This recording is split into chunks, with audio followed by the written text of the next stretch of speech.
everyone. Welcome back to the Level Up English podcast on YouTube. I'm Sophia, and I'm so excited you're here.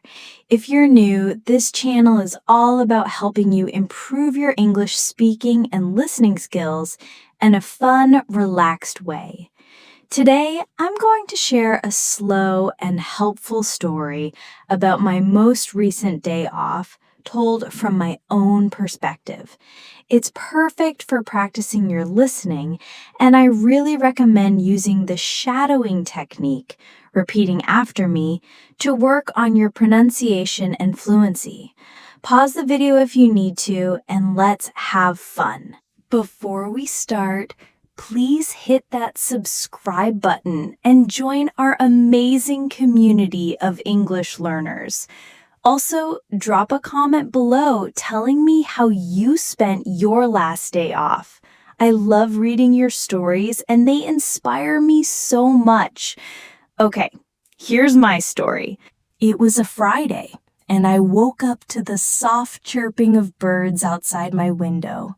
A gentle reminder that today was mine.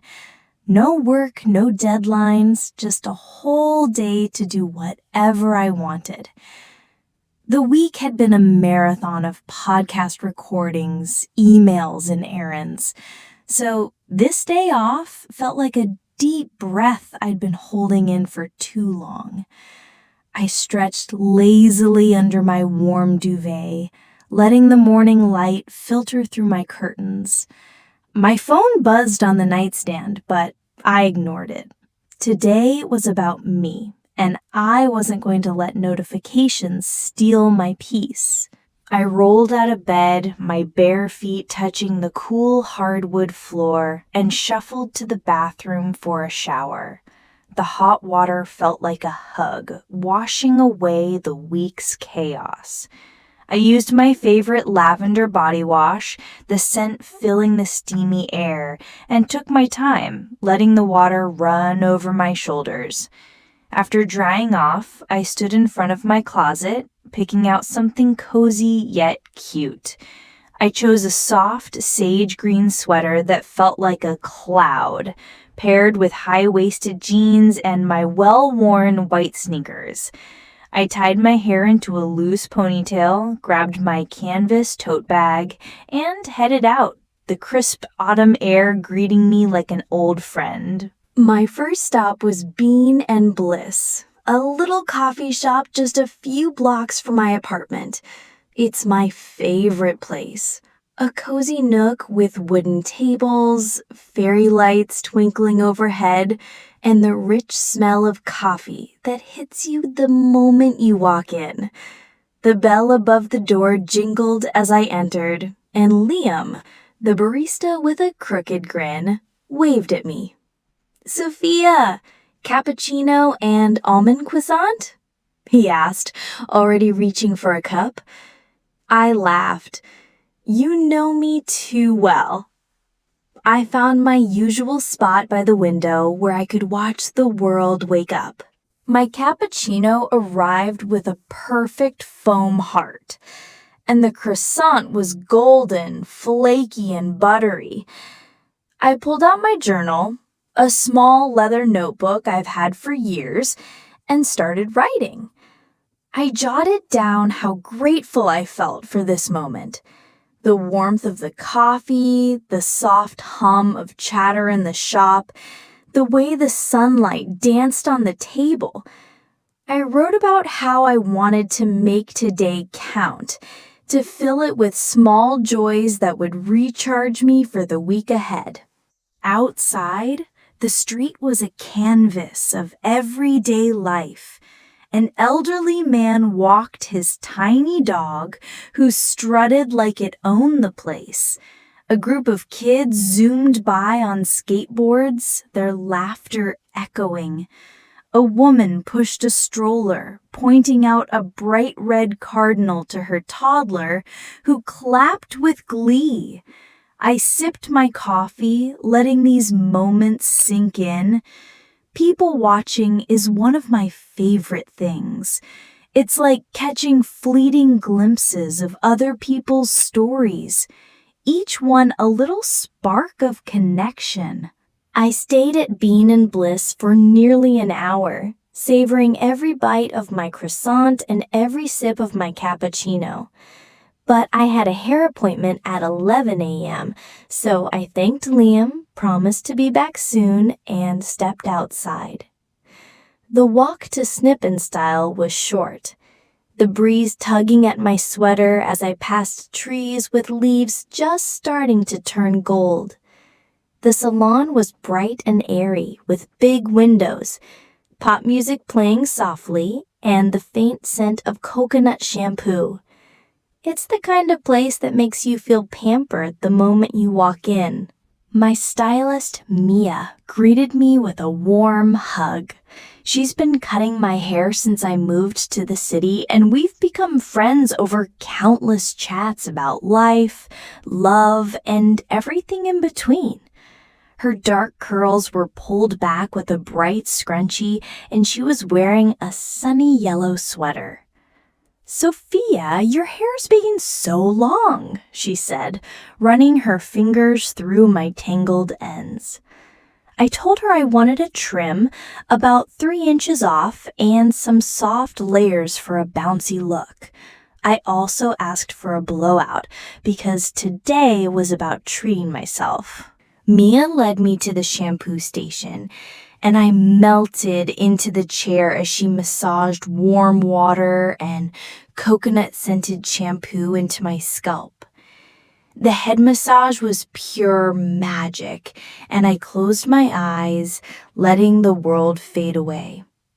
As she worked her scissors, we talked about her weekend plans, a hiking trip with her boyfriend, and I shared that I was planning a new podcast series about travel stories. "You should come on the show," I said, half joking. She laughed, saying she'd think about it. When Mia finished, my hair was transformed, shiny, bouncy, and just above my shoulders. I turned my head in the mirror, loving how the layers framed my face. "Mia, you're a genius," I said, grinning. She waved off the compliment, but her smile said she was pleased. I left the salon feeling like I could conquer the world, my hair swishing with every step. It was early afternoon, and my stomach was starting to grumble. I decided to drive to my parents' house for lunch. They live in a quiet suburb, about 20 minutes from the city, in a neighborhood with tree-lined streets and houses with big lawns.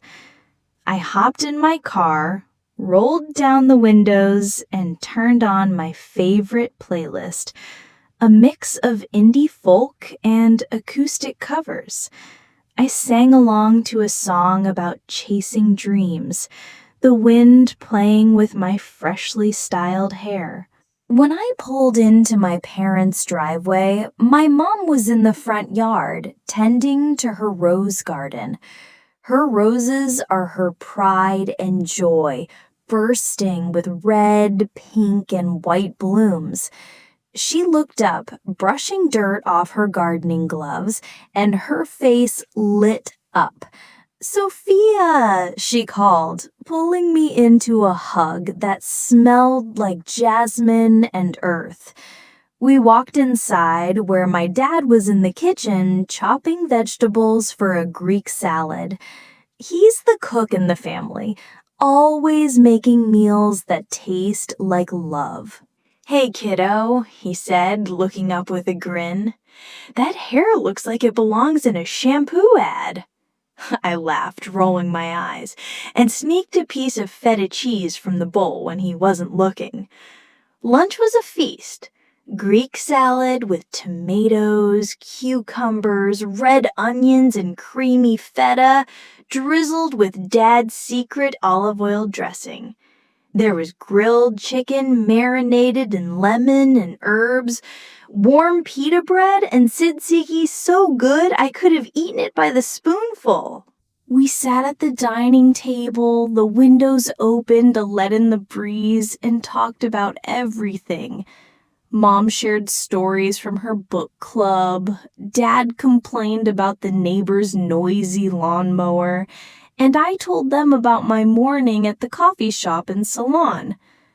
Dad got a mischievous glint in his eye and told a story about how he'd overwatered one of Mom's roses and tried to hide it by propping the stems with a stick. Mom gasped, pretending to be horrified, and we all burst out laughing. These moments with my parents, silly, warm, and full of love, are what recharge me. After lunch, we moved to the living room with mugs of chamomile tea. Mom pulled out a photo album from when I was a kid, and we spent an hour flipping through it, laughing at my old Halloween costumes and school plays. There was a picture of me at 7, dressed as a bumblebee, my face painted with yellow stripes and a huge grin. "You were so serious about that costume contest," Mom said, her voice soft with nostalgia. I leaned against her shoulder, feeling like a kid again.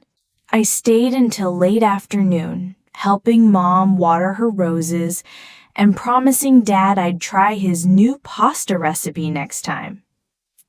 As I drove back to the city, the sun was low, casting a golden glow over the skyline. The day felt like a warm embrace, a pause in the chaos of life, and I was grateful for every moment. That evening, I had plans to meet my girlfriends at Luna's Bistro, a trendy new restaurant downtown. I got home, freshened up, and changed into a sleeveless black dress that made me feel elegant. I added gold hoop earrings and a swipe of pink lipstick, then grabbed a light jacket and headed out. The restaurant was buzzing, its exposed brick walls and candlelit tables creating a cozy vibe. My friends, Emma, Chloe, and Leela, were already at a round table near the back, waving me over. "Sophia, your hair!" Emma squealed, snapping a photo with her phone. "You're serving looks tonight." I blushed, sliding into my seat, and we dove into the menu. We ordered small plates to share: truffle fries, grilled octopus with a zesty lemon sauce, burrata with figs and balsamic glaze, and mini sliders with caramelized onions. The food was incredible, but the conversation was the real magic. We laughed until our sides ached, trading stories about work, dating disasters, and random moments from our week. Chloe had us in stitches with the story about a guy who brought his pet snake to a first date, insisting it was chill. Leela, who works in marketing, announced she'd landed a big promotion, and we clinked our glasses of sparkling lemonade to celebrate. Emma, our artist friend, showed us her latest sketches for a children's book she's working on. I told them about my day, the coffee shop, the salon, my parents, and they teased me about how wholesome it was. "You're living in a rom-com, Sophia," Leela said, grinning. I laughed, but I didn't mind. Days like this did feel like a movie. We ordered dessert, a warm chocolate lava cake with vanilla ice cream that we fought over playfully with our spoons. By the time we finished, it was nearly midnight, and the restaurant was quieting down. We paid the bill, left a generous tip for a waiter, and stepped outside. The city was alive with twinkling lights and the hum of nightlife. We stood on the sidewalk, reluctant to end the night, and hugged goodbye, promising another girls' night soon. I walked to my car, my heart so full it felt like it might burst. Driving home, I thought about how lucky I was to have this day. Simple, ordinary, but woven with moments that felt like pure joy. A perfect coffee, a fresh haircut, a meal with my parents, and a night of laughter with my friends. It wasn't glamorous, but it was everything I needed to feel alive. Thank you so much for watching, you guys. You're the heart of this channel, and I'm so grateful for you. Please leave a comment below about your last day off. I can't wait to read your stories. And if you know anyone learning English who wants to improve their speaking skills, share this video with them. It helps our community grow, and I appreciate it so much. I'll see you in the next video.